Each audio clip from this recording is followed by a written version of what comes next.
안녕하세요. 멜목상 오늘은 출애굽기 33장 1절부터 11절 말씀 보도록 하겠습니다. 네, 이제 이스라엘 백성들이 금송아지를 만들었고 하나님께서는 진노하셨고 그리고 모세가 기도해서 일단은 진정은 됐습니다. 진정은 됐지만 완전히 진정된 건 아니었어요. 속죄가 있었던 건 아니었거든요. 지금 이 모든 이야기는 문제가 완전히 해결됐다라는 이야기라기보다는 우리 인간의 문제가 어떤 것인가를 폭로하고 그리고 이제 어떤 구원이 우리에게 필요한가를 가르쳐 주는 내용이라고 보실 수 있을 것 같아요. 일단 내용 한번 볼게요. 1절부터 보겠습니다. 여호와께서 모세에게 이르시되 너는 내가 애굽 땅에서 인도하여 낸 백성과 함께 잠깐만요. 애굽 땅에서 인도하여 낸 백성과 함께. 예. 저는요. 십계명 설교를 하도 많이 해 가지고 십계명 1-2절이 거의 외워져 있거든요. 근데 항상 거기 보면은 애굽 땅에서 인도하여 낸 내 백성과 함께라고 돼 있거든요. 근데 여기서 내가 빠졌죠. 그렇죠? 그러니까 하나님과 이 백성들과의 관계가 끊겨졌다는 거예요. 여기를 따라서 내가 아브라함과 이삭과 야곱에게 맹세하여 내 자손에게 주기로 한 그 땅으로 올라가라. 예. 그러니까 너의 자손이긴 하지만 내 자손, 하나님의 자손은 아니라는 거예요. 내가 사자를 너보다 앞서 보내요. 여기도 보면은요. 내 사자라는 말이 빠져 있어요. 그러니까 내 사자, 이제 여호와의 사자, 영광스러운 하나님의 아들 성자 하나님을 보낸다는 의미가 아니에요. 그냥 천사 하나를 보낸다는 의미죠. 너보다 앞서 보내어 가나안 사람과 아모리 사람과 헷 사람과 브릿 사람과 히윗 사람과 여부스 사람을 쫓아내고 너를 젖과 꿀이 흐르는 땅에 이르게 하려니와 나는 너희와 함께 올라가지 아니하리니 너희는 목이 곧은 백성인즉 내가 길에서 너희를 진멸할까 염려함이라 하시니. 자 보세요. 1절부터 3절은 좋은 소식일까요? 나쁜 소식일까요? 좋은 소식이에요? 나쁜 소식이에요? 보세요. 분명히 젖과 꿀이 흐르는 땅에 이르게 한대요. 그러니까 약속한 건 다 해 주겠다. 예. 풍요와 부와 평안과 안락은 주겠다. 근데 나는 너와 함께 할 수 없다. 너희는 인제 더 이상 내 백성이 아니다. 내가 사자를 보내겠다. 무력은 보내겠다. 천사들은 보내겠다. 하지만 내 아들은 보내지 않겠다. 이런 의미인 거죠. 그러니까 이거 굉장히 무시무시한 이야기예요. 하나님을 사랑하는 사람이라면. 예. 하나님을 사랑하는 사람이라면. 예. 그러니까 아이가 어렸을 때 부모한테 이렇게 말하는 법이거든요. 예. 엄마가 돈 벌러 가요. 돈 벌러 가면 이제 제가 어렸을 때 경험했던 건데 엄마가 돈 벌러 가는데 지금도 기억이 나요. 어머님이 돈 벌러 가는데 엄마 가지 말라고. "엄마 저녁에 올 거야." 가지 말라고. 예. "엄마 돈 벌어서 너 맛있는 거 사 주려고 그러는 거지 나 맛있는 거 필요 없다."고. 예. 원래 그런 거잖아요. 맛있는 거 필요 없죠. 엄마가 최고지. 그쵸? 그런 것처럼 저 엄마를 사랑하잖아요. 그 대상을 사랑하잖아요. 대상을 이용하려고만 하지 않고 사랑하잖아요. 그럼 그 대상이 떠나는 것이 가장 큰 슬픔입니다. 여러분들 스스로를 어떻게 생각하시나요? 일단은 이스라엘 백성들은 이 이야기를 듣고 굉장히 슬퍼했습니다. 그러니까 이스라엘 백성들이 신앙이 아예 없었던 건 아니었던 거예요. 백성이 이 준엄한 말씀을 듣고 여기 준엄한이라고 번역된 단어는 이 재앙의라는 뜻이에요. 재앙이죠 이건. 슬퍼하여 한 사람도 자기의 몸을 단장하지 아니하니 여호와께서 모세에게 이르시기를 이스라엘 자손에게 일어나 너희는 목이 곧은 백성인즉 내가 한순간이라도 너희 가운데 이르면 너희를 진멸하리니 너희는 장신구를 떼어내라 그리하면 내가 너에게 어떻게 할 것인지 정하겠노라 하셨습니다. 이스라엘 자손이 호렙산에서부터 그들의 장신구를 떼어내리라. 그러니까 이 장신구라는 게 뭐냐면은 이 그러니까 하나님께서 이스라엘 백성들이 출애굽할 때 은혜로 그들에게 주신 보석들이에요. 근데 이들은 어떻게 했죠? 이 장신구를 사용해서 금송아지로 만들었죠. 그러니까 이걸 이런 식으로 생각하면 돼요. 예. 남편이 혹은 아내가 남편에게 배우자에게 진짜 너 먹고 싶은 거 마음껏 먹고 그 예쁜 거 사고 그러라고 저기 카드를 줬어요. 근데 이 카드를 가지고 바람피는 데 쓴 거야. 예. 그러면 이 카드 꼴 보고도 보기 싫을 거 아니에요. 똑같죠. 하나님 보시기에 이 장신구는 그러니까 하나님께서 사랑을 주신 이스라엘 백성들의 배신 혹은 간음을 상징하는 것이었습니다. 그래서 백성들은 다 떼어냈죠. 그리고 모세가 어떻게 하느냐? 항상 장막을 취하여 진 밖에 서서 신과 멀리 떠나게 하고 회막이라 이름하니 여호와를 앙마하는 자는 다 진 바깥 회막으로 나아가면 그러니까 이 모세가 회막이라는 곳을 하나 딱 자리를 잡습니다. 그리고 그 회막에서 인제 기도를 시작해요. 모세가 회막으로 나아갈 때는 이 회막은 성막을 의미하는 게 아니에요. 성막을 의미하는 게 아니고 진이 이렇게 있으면 이스라엘 백성들이 진이 있으면 바깥쪽에 있습니다. 왜요? 이스라엘 백성들은 저주받은 상태니깐요. 나아갈 때는 백성이 다 일어나 자기 장막문에 서서 모세가 회막에 들어가기까지 바라보며 모세가 회막에 들어갈 때 구름 기둥이 내려 회막문에 서며 여호와께서 모세와 말씀하시니. 그래도 어떻게 해요? 구름 기둥은 여전히 있죠. 에어컨 여전히 돌아가고 있죠. 그건 뭘 의미해요? 하나님의 임재가 완전히 떨어지지 않았다. 그러니까 여기에는 희망이 있죠. 그래서 어떻게 하냐? 모든 백성이 회막문에 구름 기둥이 서 있는 것을 보고 다 일어나 각기 장막문에 서서 예배하며 사람이 자기의 친구와 이야기함 같이 여호와께서는 모세와 대면하고 말씀하시며 모세는 진으로 돌아오나 눈의 아들 젊은 여호수아 수종자 여호수아는 회막을 떠나지 아니하니라. 그러니까 여호수아는 옆에서 회막에서 기다리고 있고요. 모세는 회막으로 들어가서 친구처럼 하나님과 대화를 하고 있습니다. 그러니까 모세는 이스라엘 백성들 앞에서 하나님의 중보자가 된 거죠. 자, 여기까지가 이제 전체 내용이고요. 우리 좀 적용을 합시다. 첫 번째, 신앙의 본질을 한번 생각해 봅시다. 여러분, 하나님 없이 복만 있는 상태 좋으세요? 예, 잘 돼요. 여러분 먹고 사는 것도 잘 되고 돈도 뭐 더 많이 벌어. 여러분 건강해요. 필요한 것도 잘 되고 원하는 사람이랑 연애도 하고 결혼도 하고 결혼한 부부가 계시다면은 남편과 아내와 행복합니다. 모든 게 잘 돌아가고 있어요. 근데 하나님과의 관계는 엉망이에요. 하나님과 친하지 않습니다. 기도하지 않아도 되고 말씀 듣지 않아도 되고 예배 드리지 않고 돈을 아주 잘 벌어요. 예, 이 상태를 여러분 어떻게 생각하십니까? 이 상태를 저주로 생각하지 않는다면 우리한테는 진짜 신앙이 있는 건 아니에요. 예.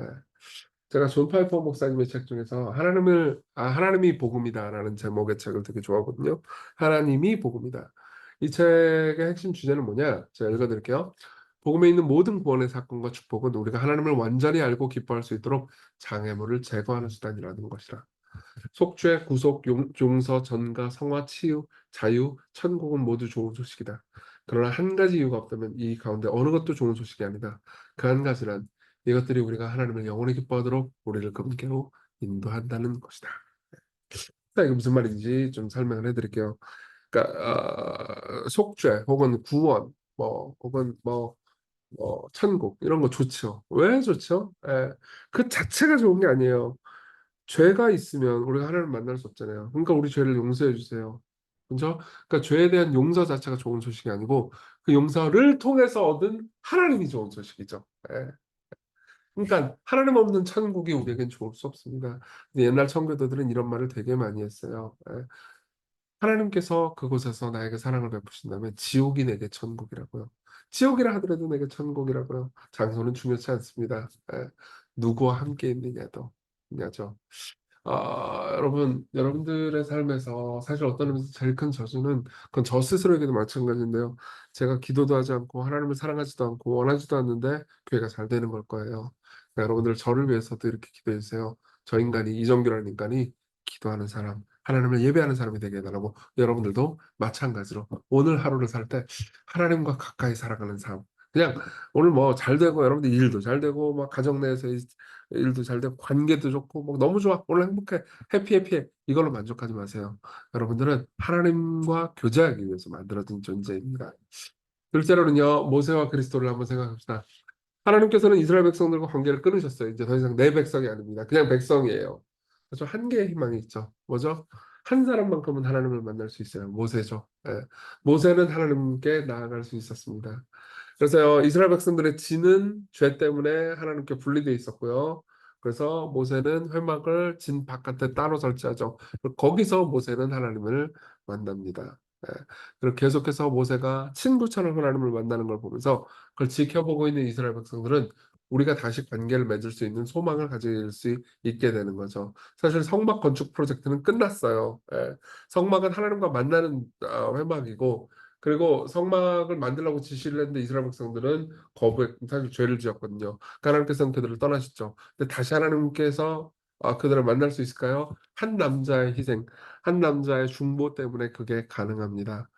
재밌는 건 뭐냐면 이 모세가 회막 진 바깥에서 회막을 설치한 것은 그리스도께서 십자가에서 하신 일을 떠올리게 한다는 거예요.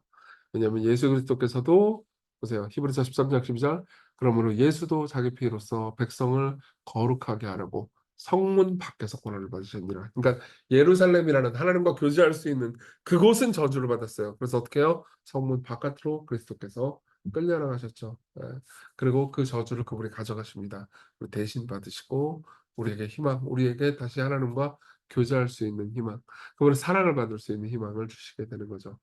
여러분 오늘 그러니까 매일 묵상은 여러분들에게 실용적이지 않을 수 있어요. 예. 그렇죠? 다시 하나님과 교제해라 이런 내용이니까요. 근데 실용적이지 않더라도 여러분 인생에서 제일 중요한 건 뭡니까? 예. 많은 사람들이 뭐 그런 거 흔히 보잖아요. 뭐 가족들을 내팽개치고 돈만 벌다가 결국은 가족들과 관계가 소원해져서 슬퍼하고 '아 나는 인생을 도대체 왜 살았나.' 이런 거 고민하고 그러잖아요. 그쵸? 그런 거 똑같이 예. 여러분 인생 아무리 잘 살아봤자 하나님과 관계가 없으니까 무슨 소용입니까? 예. 하나님이 여러분들을 사랑하시고 여러분들도 그분을 사랑하고 그분과의 거룩한 친분 관계가 돼 있는 것이 가장 중요한 거 아니겠습니까? 예. 자, 그걸 생각하고 우리 하나님 없는 안락, 하나님 없는 평안을 찾았던 나를 보면서 회개합니다. 그중간에 사랑의 관계를 갈망하는 오늘이 되게 해달라고. 그리고 우리 중보자, 우리의 구주 예수 그리스도를 생각하면서 하나님을 사랑하는 하루 되게 해달라고 우리 같이 기도합시다.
기도하겠습니다. 은혜로우신 주님, 하나님 없는 안락, 하나님 없는 평안이 무슨 의미겠습니까?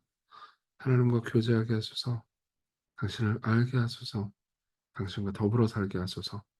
예수님 이름으로 기도했습니다. 아멘. 네, 오늘 하나님과 동행하는 기쁜 하루 되세요.